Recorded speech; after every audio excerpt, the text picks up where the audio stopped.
Mário de Andrade. O Peru de Natal.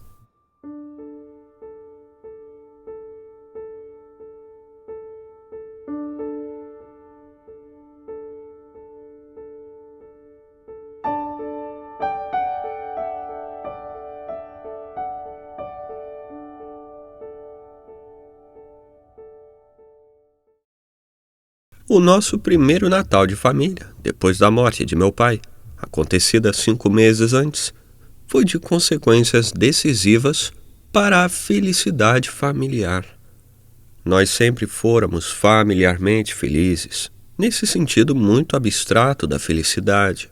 Gente honesta, sem crimes, lar sem brigas internas, nem graves dificuldades econômicas. Mas devido principalmente à natureza cinzenta de meu pai, ser desprovido de qualquer lirismo, de uma exemplaridade incapaz, acolchoado no medíocre, sempre nos faltara aquele aproveitamento da vida, aquele gosto pelas felicidades materiais, um bom vinho, uma estação de águas, aquisição de geladeira, coisas assim. Meu pai fora de um bom errado, quase dramático, o puro sangue dos desmancha-prazeres. Morreu meu pai, sentimos muito, e etc. Quando chegamos nas proximidades do Natal, eu já estava que não podia mais para afastar aquela memória obstruente do morto, que parecia ter sistematizado para sempre a obrigação de uma lembrança dolorosa em cada almoço, em cada gesto mínimo da família. Uma vez que eu sugerira à mamãe a ideia de ela ir ver uma fita no cinema, o que resultou foram lágrimas. Onde se viu ir ao cinema de luto pesado? A dor já estava sendo cultivada pelas aparências. E eu, que sempre gostara apenas regularmente de meu pai, mais por instinto de filho que por espontaneidade de amor, me via a ponto de aborrecer o bom do morto.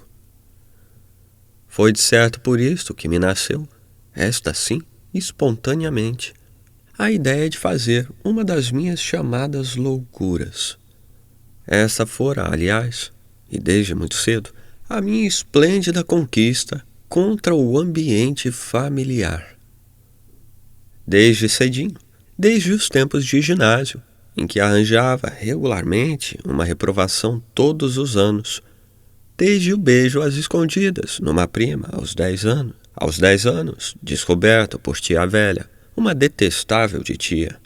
E principalmente desde as lições que dei ou recebi, não sei, de uma criada de parentes. Eu consegui no reformatório do lar e na vasta parentagem a fama conciliatória de louco. É doido, coitado, falavam. Meus pais falavam com certa tristeza, condescendente. O resto da família, buscando exemplo para os filhos e provavelmente com aquele prazer dos que se convencem de alguma superioridade. Não tinham doidos entre os filhos, pois foi o que me salvou essa fama. Foi tudo o que a vida me apresentou e o meu ser exigia para se realizar com integridade. E me deixaram fazer tudo, porque eu era doido, coitado.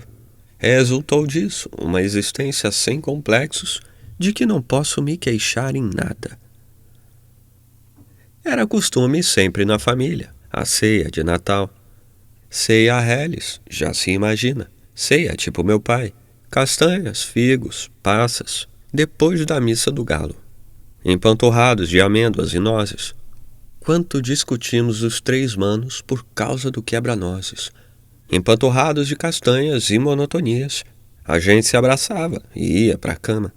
Foi lembrando isso que arrebentei com uma das minhas loucuras. Bom, no Natal quero comer peru. Houve um desses espantos que ninguém não imagina. Logo minha tia solteirona e santa, que morava conosco, advertiu que não podíamos convidar ninguém por causa do luto. Mas quem falou de convidar ninguém? Essa mania. Quando é que a gente já comeu peru em nossa vida? Peru aqui em casa é prato de festa. Vem toda essa parentada do diabo. Meu filho, não fale assim, pois falo. Pronto. e descarreguei minha gelada indiferença pela nossa parentagem infinita. Disse que, vinda de Bandeirantes, que bem me importa, era mesmo o momento para desenvolver minha teoria de doido coitado. Não perdi a ocasião. Me deu de supetão uma ternura imensa por mamãe e titia, minhas duas mães, 3 com minha irmã, as 3 mães que me divinaram a vida. Era sempre aquilo. Vinha aniversário de alguém e só então faziam peru naquela casa. Peru era prato de festa, uma imundície de parentes já preparados pela tradição. Invadiam a casa por causa do peru, das empadinhas e dos doces. Minhas 3 mães, 3 dias antes, já não sabiam da vida, senão trabalhar. Trabalhar no preparo de doces e frios finíssimos de bem feitos. A parentagem devorava tudo e ainda levava embrulhinhos para os que não tinham podido vir. As minhas 3 mães mal podiam de exaustas. Do peru, só no enterro dos ossos no dia seguinte é que mamãe com titia ainda provavam um naco de perna, vago, escuro, perdido no arroz-alvo. E isso mesmo era a mamãe quem servia. Catava tudo pro velho e pros filhos. Na verdade, ninguém sabia de fato o que era peru em nossa casa. Peru, resto de festa. Não se convidava ninguém. Era um peru para nós 5 pessoas.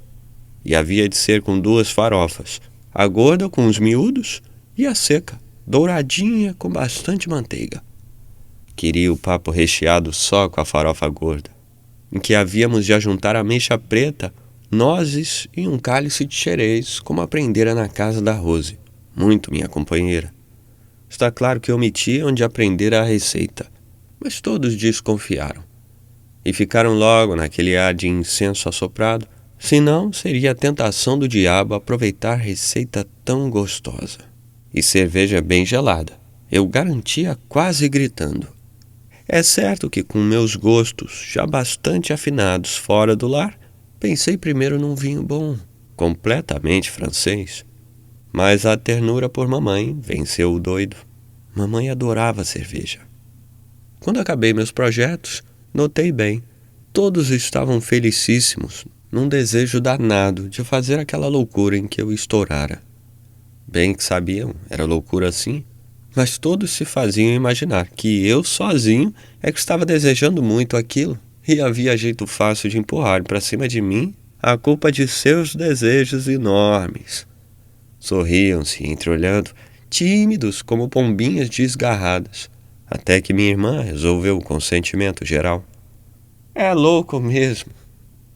Comprou-se o peru, fez-se o peru e etc.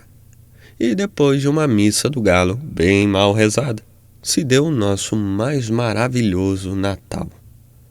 Fora engraçado, assim que me lembrara de que finalmente ia fazer mamãe comer peru, não fizera outra coisa aqueles dias que pensar nela, sentir ternura por ela, amar minha velhinha adorada.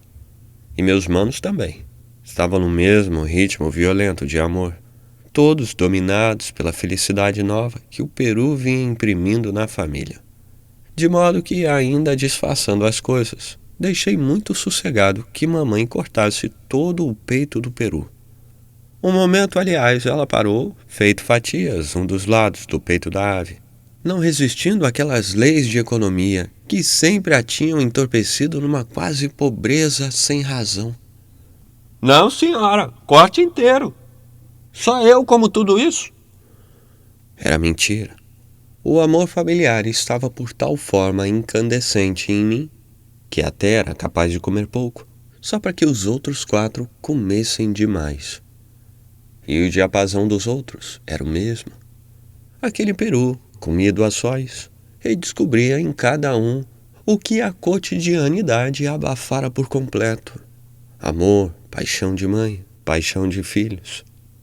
Deus me perdoe, mas estou pensando em Jesus. Naquela casa de burgueses bem modestos, se estava realizando um milagre digno do Natal de um Deus. O peito do peru ficou inteiramente reduzido a fatias amplas. Eu que sirvo? E é louco mesmo. Pois por que havia de servir, se sempre mamãe servira naquela casa? Entre risos, os grandes pratos cheios foram passados para mim, e principiei uma distribuição heróica, enquanto mandava meu mano servir a cerveja. Tomei conta logo de um pedaço admirável da casca, cheio de gordura, e pus no prato. E depois vastas fatias brancas. A voz severizada de mamãe cortou o espaço angustiado com que todos aspiravam pela sua parte no peru. Se lembre de seus irmãos, Juca. Quando que ela havia de imaginar, a pobre, que aquele era o prato dela, da mãe, da minha amiga maltratada, que sabia da Rose, que sabia meus crimes, a que eu só lembrava de comunicar o que fazia sofrer. O prato ficou sublime. Mamãe, este é o da senhora. Não, não passe não. Foi quando ela não pôde mais com tanta comoção e principiou chorando. Minha tia também, logo percebendo que o novo prato sublime seria o dela, entrou no refrão das lágrimas. E minha irmã, que jamais viu lágrimas sem abrir a torneirinha também, se esparramou no choro. Então principiei dizendo muitos desaforos para não chorar também. Tinha 19 anos. Diabo de família besta, que via peru e chorava. Coisas assim. Todos se esforçavam por sorrir, mas agora é que a alegria se tornava impossível. É que o pranto evocara por associação a imagem indesejável de meu pai morto. Meu pai, com sua figura cinzenta, vinha para sempre estragar nosso Natal.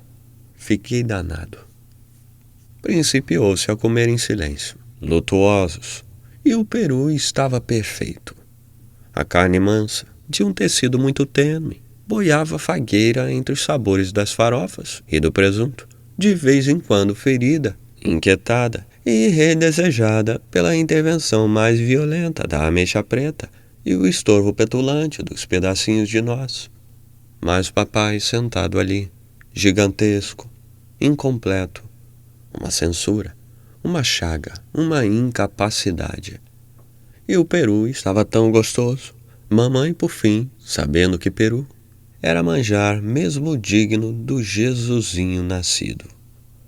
Principiou uma luta baixa entre o peru e o vulto de papai. Imaginei que gabar o peru era fortalecê-lo na luta.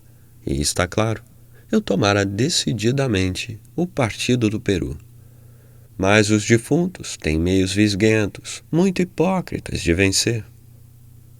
Nem bem gabei o peru, que a imagem de papai cresceu vitoriosa, insuportavelmente obstruidora. Só falta seu pai. Eu nem comia, nem podia mais gostar daquele peru perfeito, tanto que me interessava aquela luta entre os dois mortos. Cheguei a odiar papai. E nem sei que inspiração genial, de repente, me tornou hipócrita e político. Naquele instante, que hoje me parece decisivo na nossa família, tomei aparentemente o partido de meu pai. Fingi triste. É mesmo. Mas papai, que queria tanto bem a gente, que morreu de tanto trabalhar por nós, papai lá do céu há de estar contente. Hesitei, mas resolvi não mencionar mais o peru. Contente de ver nós todos reunidos em família. E todos principiaram, muito calmos, falando de papai. A imagem dele foi diminuindo e virou uma estrelinha brilhante do céu. Agora todos comiam o peru com sensualidade, porque papai fora muito bom, sempre sacrificara tanto por nós, fora um santo que... Vocês, meus filhos, nunca poderão pagar o que devem a seu pai. Um santo. Papai virara santo, uma contemplação agradável, uma inestorvável estrelinha do céu. Não prejudicava mais ninguém, puro objeto de contemplação suave. O único morto ali era o peru, dominador, completamente vitorioso. Minha mãe, minha tia, nós, todos alagados de felicidade. Ia escrever felicidade gustativa, mas não era só isso não. Era uma felicidade maiúscula, um amor de todos, um esquecimento de outros parentescos distraidores do grande amor familiar. E sei que foi aquele primeiro peru comido no recesso da família, o início de um amor novo, reacomodado, mais completo, mais rico e inventivo, mais complacente e cuidadoso de si.